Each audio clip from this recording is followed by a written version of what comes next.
Bonsoir à tous et à toutes, bienvenue dans cette vidéo récapitulative du 4ème stream qui était le lundi 21 février 2022 de 21h à 22h. Il s'est extrêmement bien passé et j'étais vachement content parce qu'on était passé de 4 viewers réguliers à 11. Donc j'étais vachement content, c'était trop bien pour moi, j'étais heureux. Et donc je vais vous raconter qu'est-ce qui s'est passé durant ce 4ème stream.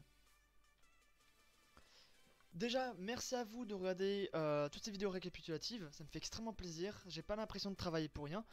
Et puis, si c'est utile pour vous aussi, pour raccrocher wagon et nous rejoindre dans ce contexte de création de jeux de cartes, c'est avec plaisir. Et merci encore, c'est parti pour la suite.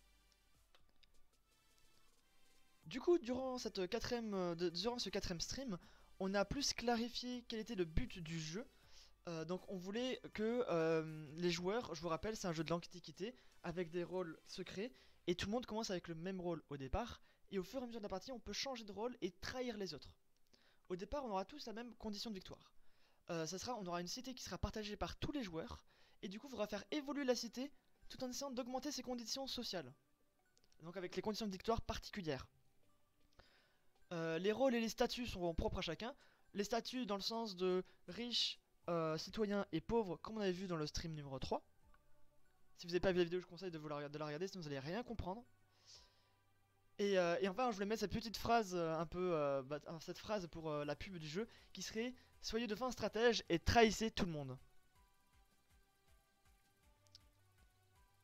Ensuite, au niveau des punitions, c'est-à-dire que au fur et à mesure de la partie, les joueurs vont voter des lois, vu que c'est une démocratie, et pour les joueurs qui transgresseraient les lois, au lieu de les éliminer tout simplement ou arrêter le jeu, on a pensé avec le chat à un truc plus sympa, c'est que vu qu'on commence avec un statut au départ, si jamais on transgresse les lois, notre statut serait révélé quoi qu'il arrive, et on descendrait d'un cran. Donc les riches deviendraient citoyens, les citoyens deviendraient esclaves, et les esclaves seraient bannis pendant un certain nombre de tours. Mais on pourrait aussi être banni temporairement de la cité si on récidive. Quelques précisions. Notamment la possibilité de monter de statut, donc c'est-à-dire qu'on pourrait passer de esclave à citoyen, de citoyen à riche, etc. Et on voulait aussi que les esclaves, ça va être trop punitif ou voire trop abusé s'ils peuvent abuser des lois sans restriction. Et donc on voudrait aussi éviter qu'ils puissent aussi un peu jouer et transgresser un petit peu les lois au départ. Et donc leur proposer une petite immunité qui sera juste pendant un certain nombre de tours, pas la définitive bien sûr.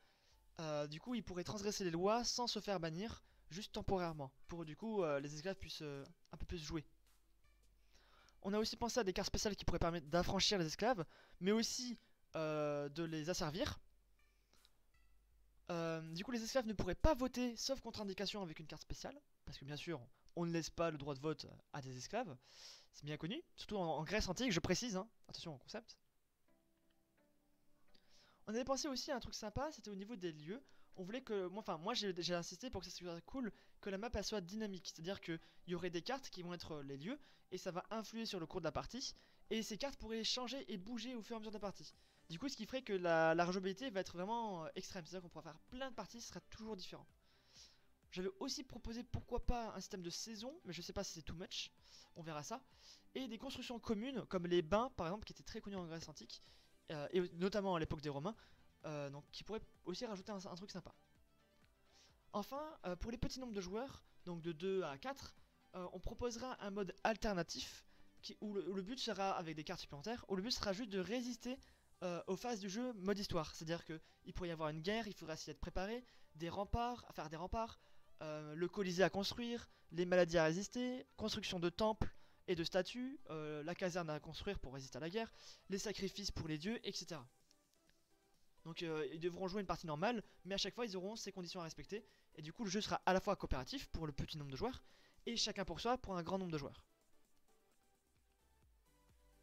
Je vous donne donc tous rendez-vous pour le prochain stream pour la suite de l'histoire de la création de ce jeu de cartes, le lundi 28 février de 21h à 22h, où l'on parlera des interactions entre les rôles, des effets des statuts, donc du riche, citoyen et esclave, du déroulement de la partie plus en précision, quelles cartes on peut jouer, dans quel ordre, etc. Les rôles spéciaux, qui seront très importants, donc c'est-à-dire les rôles spéciaux genre sorcière, empereur qu'on avait discuté les précédents streams. Et voilà, donc tout ce qui est rôles spéciaux. On balayera tout ça durant le prochain stream, lundi 28 février de 21h à 22h. Je vous y retrouve tous. Merci de m'avoir écouté. Passez une bonne soirée, un bon week-end et à lundi.